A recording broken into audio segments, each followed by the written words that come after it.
This video is going to get you through the first half of the animal notes. Essentially what we're going to be talking about is everything that is an invertebrate, so no bones that make up the backbone.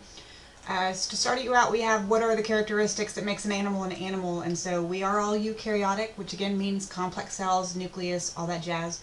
All animals are multicellular. We're heterotrophic, which means we have to eat our food.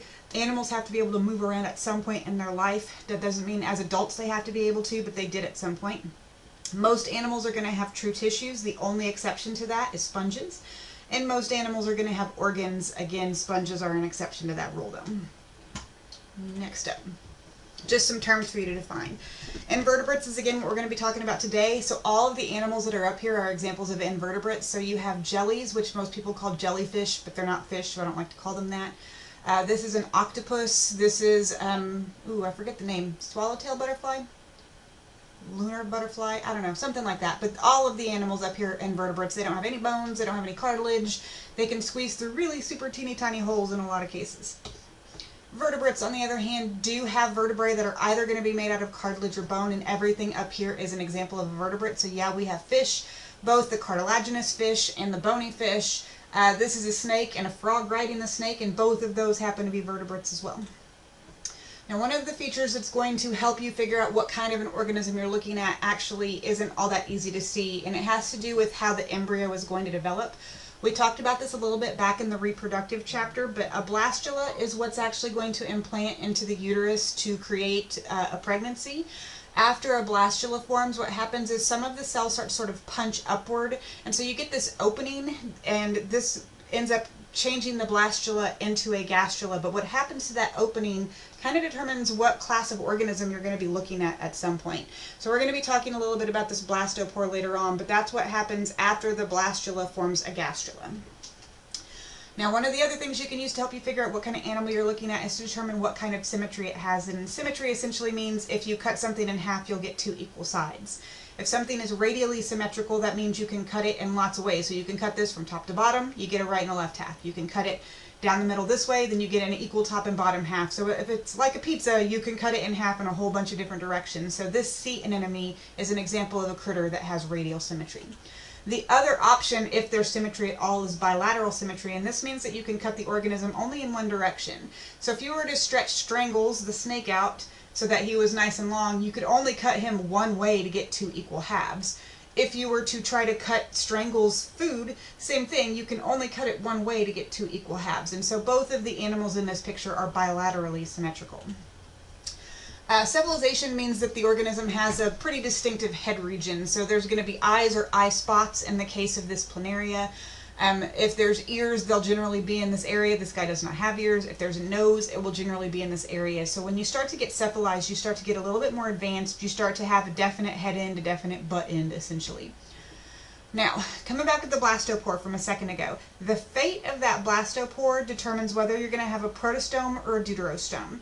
If that opening becomes the mouth, then that animal is going to be a protostome. And so arthropods, annelids, those are all protostomes. And if you don't know what those are, we're going to talk about them later on. The other option is if that opening becomes the anus, then it's a deuterostome. They'll end up developing a second opening later on, and that second opening will be the mouth. So that's why it's called deuterostome. The second opening becomes the mouth because the first one became the anus. There's only two groups that we're going to look at that are deuterostomes. That's echinoderms like sea stars, and then chordates, which is these guys, fish, all the vertebrates. All right, from there, we're in the table, and we're starting with the phylum Porifera, which is the sponges. CO is common organisms, so that's what you're writing in that first box, and then what looks like char is characteristics, and so that's what you're writing in the second box. We'll get to the other terms on later slides. But sponges, real honest-to-goodness sponges, not the things that you use to wash your dishes with, they are animals. Now, as adults, they don't move around, but their larvae do. This is our only group that is very often not symmetrical. Some of them will be radially symmetrical. The barrel sponges are good examples of that, but a lot of them have no symmetry at all. While they do have specialized cells, they don't get true tissues, and so this is the most primitive group of animal that we're going to be looking at. Now, let's see what this video is going to show us about sponges. I think it's going to show you how they feed, if I remember correctly, unless it's the sea turtle one. Or it's just not available at all, so never mind, we won't even look at that. Okay. So, in the miscellaneous thing, the miscellaneous is always going to be some features of that group of animals that is unique to them, or it's an advancement over things that had used to exist. So I mentioned that we don't have true tissues, but we do have specialized cells in a sponge. These are a couple of the different specialized cells that we have. So these purpley blue cells that you have inside of here, they're called collar cells because they have a collar that surrounds a flagellum. The flagellum beats and it creates a current, and then the collar helps to catch any material that's floating around in the water that was drifting by because of that current. So what collar cells do is push water through the sponge and then catch food that was drifting on that water. Then these blue cells that are in the body here, those are amoebocytes. Now since these guys catch food, but these guys need food, the amoebocytes help distribute nutrients from the collar cells to the dermal cells or epidermal cells, depending on who you ask. So that's what's going on here, is they help to distribute that. They can also become the gametes during spawning season. They do also help to form the skeleton. Sponges can have different kinds of skeletons. There are sponges called glass sponges where they make their skeleton out of silica, which is, again, the precursor to glass. There are some that make it more calcium carbonate based, so there's different types of spongy things out there, including the ones that have a spongin skeleton that's spongy. Next group, cnidarians. The C is silent. So this is going to be what, again, normal people call jellyfish, but I don't like to call them that, so I'm just going to call them jellies, or, well, just jellies. Anemones are in this group, and then coral is also in this group. This group is special because everything in it is radially symmetrical. They have 2 true tissue layers, including some nice muscle that's going to help them contract so that they can swim. Some pretty decent nervous tissue in there, too, to help control that movement. Some of these are active predators. Some of them just filter feed. That just kind of depends on the size of the organism and then how it's going to try to catch its food. Let's see if this video will work. Now, in lab I mentioned that jellyfish can be just a relaxing thing for you guys to watch. Here are just some that, again, it's really hard to be stressed out when you watch these guys move around. We won't watch for too long, but you can see coordinated movements. So they've got muscle, they've got nervous tissue. They do not have a brain. These are mangrove jellies. They do tend to, while they can swim, they tend to just hang out on the bottom. So without the brain and without the thinky parts, they're, again, not, how do I want to say this? They're not super smart. We've had some in aquariums here, and they get stuck in the filter all the time because they can't really direct their movement super well. Really all they can do is beat like that. They can do their best to get wherever the food item happens to be, but a lot of their life is just up to chance. Whether or not they sting you, again, that's not a nervous system thing. If you touch them, they'll sting you. It's not that they wanted to or didn't want to. It's an automatic reaction to something running up against those tentacles. So there were some jellies for you. Alright, one of the features that can help you figure out what kind of cnidarian you're looking at is figuring out what body plan it has, and these are your 2 options. So polyps would be more like coral and sea anemones, where they're glued down to the bottom and they wave their tentacles up in the air to try to catch food. The more advanced active swimmers have a medusa form where they do beat, like most of the ones that I showed you just a second ago, they were medusas that were actively swimming around. Now, I mentioned earlier they have some stinging cells. Those stinging cells are called cnidocytes. They're present on the tentacles. If you brush up against one of their tentacles, what happens is you hit a trigger on the cnidocyte, and then as a result, it unfurls this structure called a nematocyst.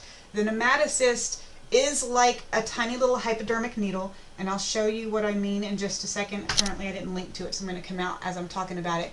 But it works like a tiny little, it's even one of my searches, go me, hypodermic needle, and when it comes out, it injects a toxin into whatever brushed up against it. Now the toxin might just be something that was painful, or it might be something that can kill you. It depends on the organism that you brushed up against.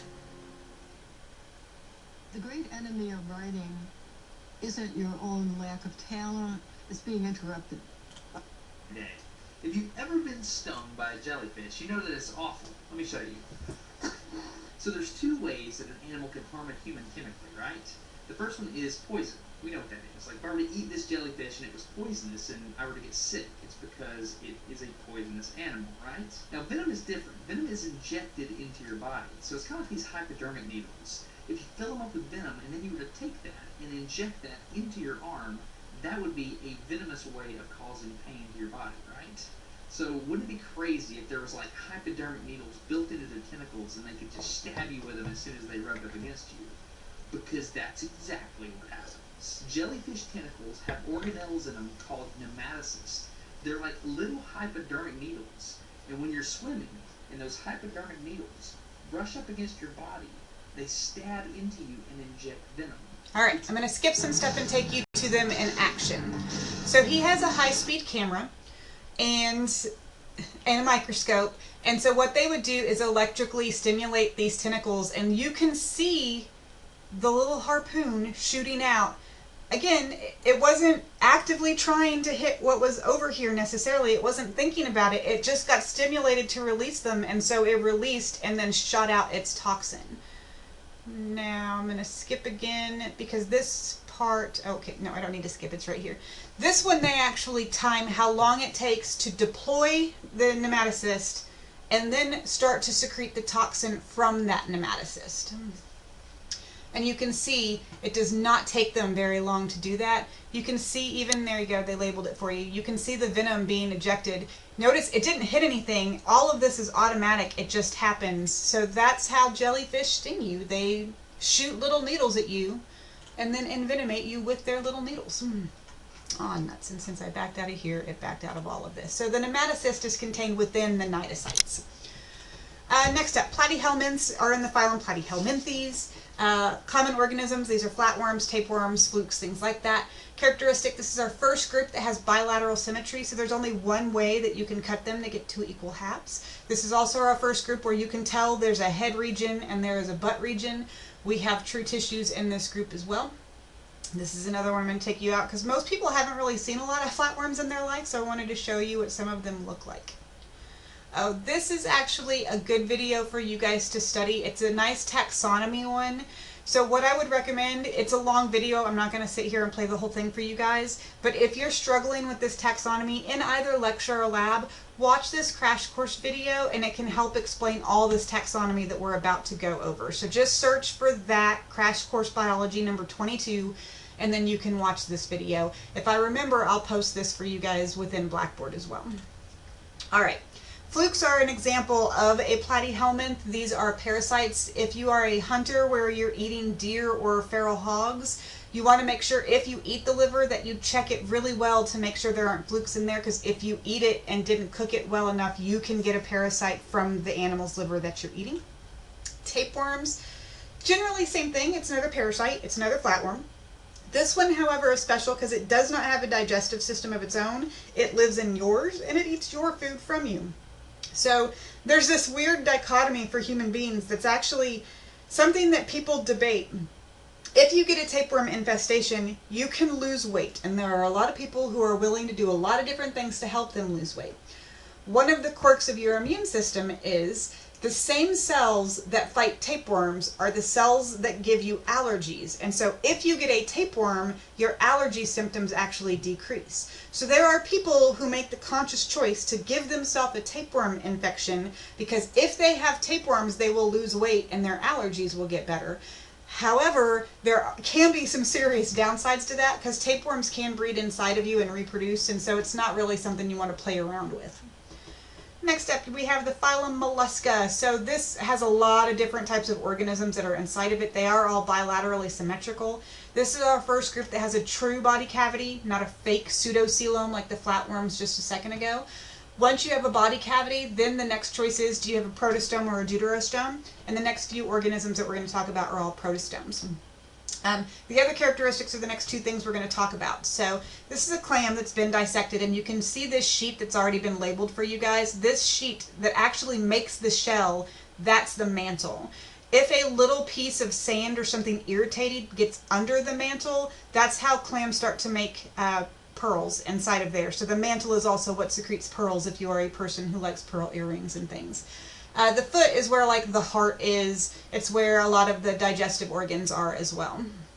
So this is just once again my fascination with octopus, and so here's a video on some. Or a whale or a dolphin or any of these much more advanced vertebrates, and physically they can't even compare with an octopus.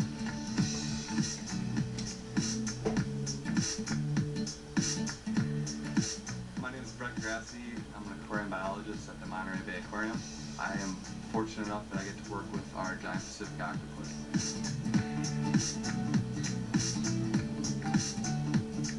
There's really no other animal on the planet that has the dexterity, the ability to manipulate their different arms and appendages and suckers. This octopus has roughly 270 suckers per arm, and with the 8 arms, that makes just under 2,000 suckers that they can rotate individually. Check this out.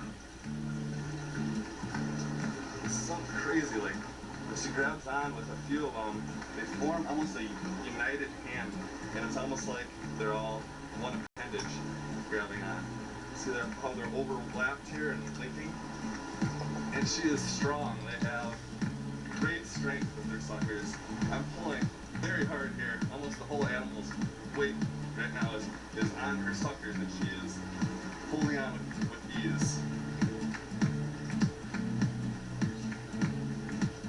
They're able to grab onto you so hard that occasionally they really like you. They leave behind what we lovingly call octopusickies. They actually taste with their suckers as well, so they can recognize different foods and different people just by using their suckers. Alright, that's where I'll stop that one for your nice little run on some of our guys now. So the foot in an octopus has been modified into those tentacles, but generally speaking, this is where we're going to have all of our organs and help us get some food, like there's end-current siphons and ex-current siphons as well. This just shows you some of the more advanced mollusks, including one that's eating one of the less advanced mollusks. So these two over here on this side are squids. That's a nautilus, and then that's that same giant Pacific octopus from just a second ago. Next up, phylum Annelida. This is where we're going to have our segmented worms. So they are bilaterally symmetrical. There's only one way to cut them. They've got a true body cavity, and they are protostomes. And this is our first group that's going to have a closed circulatory system, which we talked about back when we were doing our body systems earlier in the semester. It just means the blood stays inside of there. Now, I did say that these were segmented worms, so I wanted to kind of mention what that is. Essentially what happens is an earthworm does have a bunch of repeating segments that go down the length of the body, and in each one of those segments there are certain organs that you can find. Like they essentially have, they're not called kidneys, they're not as advanced as kidneys, but they kind of have a pair of kidneys in each segment. So this one has their excretory organ, the next one has their excretory organ. It allows them to do sort of a division of labor, and it allows them to decrease the workload of any one pair of kidneys because they've got a bunch of pairs of them essentially. And then you can see some of their blood vessels that are through there. Again, closed, blood stays in there at all times. Got another video to show you. I'm going to have a little thing on leeches in the next one too. I have no idea why this is showing you this. Billy is like the unicorn of razors. The unicorn of razors. Unicorn. God, ads are weird. Alright. Dr. Sachin Mandedkar is a man on a mission, and he's crossing the city of Pune to make a rare house call. He's here to treat Rajiv Kedkar, who suffers from a chronic skin condition called psoriasis. And though Rajiv is eager for Dr. Sachin to ease his suffering, he's more than a little unsettled, because he knows the cure in this doctor's bag is one that's certain to get under his skin: leeches. Every year, millions of Indians choose not to visit their country's modern medical clinics. Instead, they seek traditional healers like Dr. Sachin, who use leeches as part of an ancient system of medicine called Ayurveda. I'm going to mute that so we can keep watching what they're doing here, but I'll mention some stuff. We do use leeches in the United States as well. They get used for, like, if a person has to have a tissue grafted onto their body, let's say that they were a burn victim, leeches can help restore blood flow to that tissue faster. If they have to do reattachments, leeches can help restore blood flow to those newly reattached fingers or hands or things. And so you will find nurses and doctors still using leeches in the United States today. We don't use them how people think of, like we don't bleed people because they have malaria or whatever, but there are certain cases where leeches can actually help us from a medical standpoint still today. Alright. Most of the things that are in the phylum Annelida are hermaphrodites, so again, that means they are both sexes at the same time. But I'm showing you this video just to remind you, just because you can self-fertilize doesn't mean you want to in a lot of cases. So this is earthworms that are exchanging seminal fluid. So both of these guys can walk out with fertilized eggs and then go and lay their nice little eggs and make some little baby earthworms someplace else. This is just to hit home that point that I was talking about earlier. Now, the story did not tell me how he cut off his fingers. I like to think it was a lawnmower accident, but I don't know because it didn't say. They reattached his fingers and then put leeches in the area so that it would restore blood flow. And now you can barely tell that he actually had lost his fingers earlier, so the leeches helped with that. Alright, next up, phylum Nematoda. This is our group that we're actually kind of going backwards on, because this group is not a coelomate. They are what's known as a pseudo-coelomate. They have a body cavity, but it's not as advanced as the other two organisms that we had. I kind of disliked that the book that I used put this group here, because it's out of order. They're a more primitive group of organisms.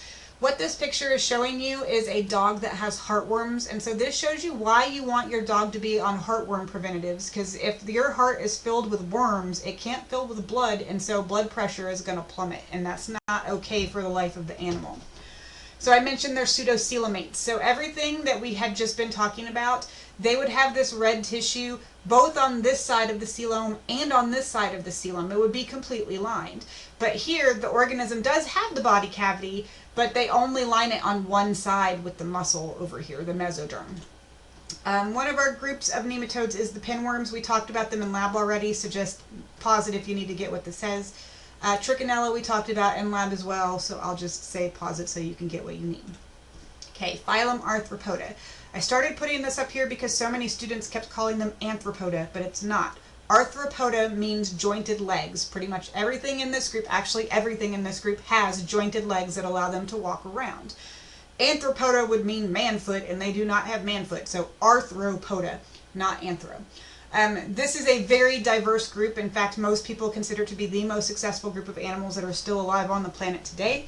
And you can know that just by taking a walk right now, because you'll get hit by mosquito eaters, you'll get hit by little flying bugs, there's ants all over the place right now, and so this is a very successful group. This is a coconut crab. This is, they can get to be this big. They do prefer to eat coconuts, but they do inadvertently kill some people every year because they'll knock a coconut out of a tree and it'll land on a person, and believe it or not, a coconut falling on you from great height can literally kill you. So I mentioned exoskeleton. It is an external skeleton. It does have to be molted for you to grow. So the thing that I usually tell students at this point, it's not as problematic as it used to be, but there was a fad like 10 years ago where people wanted to have hermit crabs as pets, and then their hermit crab would molt and kick the old skeleton out of the shell. People would think their hermit crab was dead because the skeleton part doesn't move around anymore. But what had happened is the hermit crab had just molted the skeleton and shoved it out and then gone deeper into the shell so it could regrow its exoskeleton. So a lot of people threw out perfectly live hermit crabs all because they didn't understand their basic anatomy. So if you ever decide to get some of these as pets for your kids or whatever, know that. Don't throw away a live organism just because it molted. This group has an open circulatory system, so again, the blood doesn't stay in the blood vessels, it leaves in what would be capillary beds. This group has a tracheal respiratory system. We talked about this in the respiratory system, so they've got lots of openings to their respiratory system, and then the tubes branch next to most cells so that the cells get their oxygen directly from the respiratory system instead of the circulatory system needing to transport those gases. Trilobites are a group of extinct arthropods. You can find lots of fossils of them all over the place. Chelicerates is a subgroup of arthropods. Their feeding appendages have been modified into these structures that are called chelicerae, which is what makes them. These are some of the organisms that belong in this group. So yeah, most of them are labeled: dust mite, scorpion, spider. This is a horseshoe crab. It's one of the more primitive organisms that are still alive today, but they are in the chelicerate group. Arachnids are a subgroup of chelicerates, so they're also arthropods. They have 8 legs. Creepily, they have 8 eyes. They get 2 rows of 4 eyes, which is another reason why I super hate them. Their chelicerae have been modified into these fangs. What's actually going on in this picture, these are wolf spiders. This is the female, this is the male. Unfortunately, the way things tend to work in spider world is the moment she is done having her way with him, she's going to eat him. So he's kind of trying to determine if she's good enough to have sex with, because he knows he's going to die if he does it. It's a horrible, literal spider eat spider world out there. Wolf spiders are also one of the more unique spiders, because instead of doing the egg cases, they have their babies on their back. I don't really want to do that one. So one of the creepy things about wolf spiders is if you step on one and it was a mom, little baby spiders will run in every direction, and it's one of the creepiest things ever, because you'll think you killed the spider, you stepped on it, but nope, just thousands of little baby spiders running in all different directions. Alright, crustaceans are another subgroup that are finally a separate group. They are not chelicerates. Crustaceans, around here in our part, we have crawdads. We don't have this particular species, but we do have roly-polies. Roly-polies are actually crustaceans. They're not insects. If you've ever eaten lobster, crab, or shrimp, those are also crustaceans. What's special about these guys is they all have a harder exoskeleton than most groups. They are extra crunchy, and if you've ever tried to eat a lobster claw, you know that. You have to work hard to break those open, so their exoskeleton's very tough. Insects is the most successful group of arthropods. There are lots and lots of species of these guys that are out there. Some of them do undergo a complete metamorphosis during their life so that their larval form looks very different from their adult form. Some of these guys do an amazing job at camouflage or mimicry. This caterpillar, whenever he feels threatened, it blows up its butt to make its butt looks like a snake head in the hopes that it will scare whatever was trying to eat it and make that thing run away. And so that's a caterpillar trying to look like a snake so that you will leave it alone. Echinoderms, they're in the phylum Echinodermata. These are some of the organisms that are in it. Now, as adults, they do tend to look radially symmetrical, but their larval forms are actually bilateral, so we consider the organism as a whole to be bilaterally symmetrical.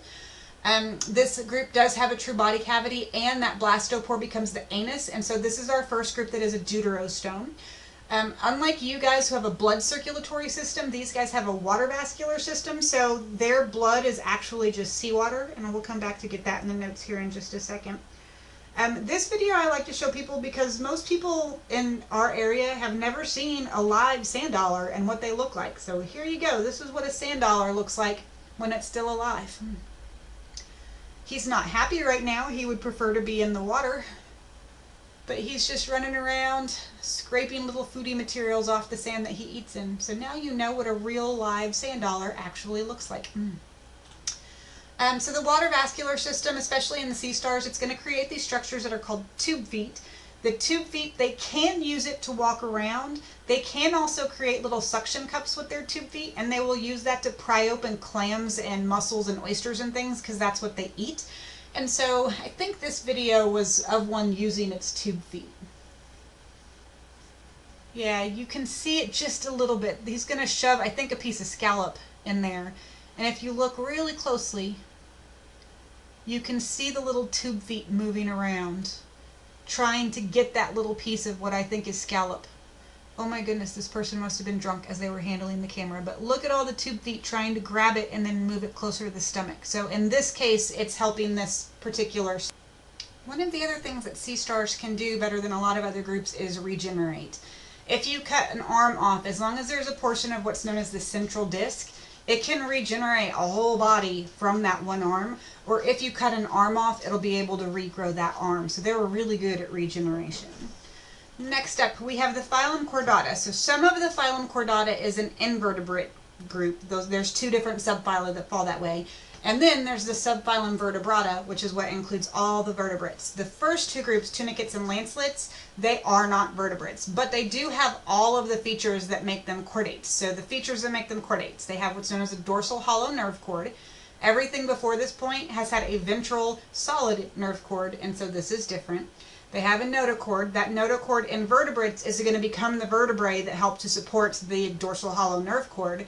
And some of these other earlier ones, it just stays as a little flexible rod, so it never actually develops into vertebrae. We have a postanal tail.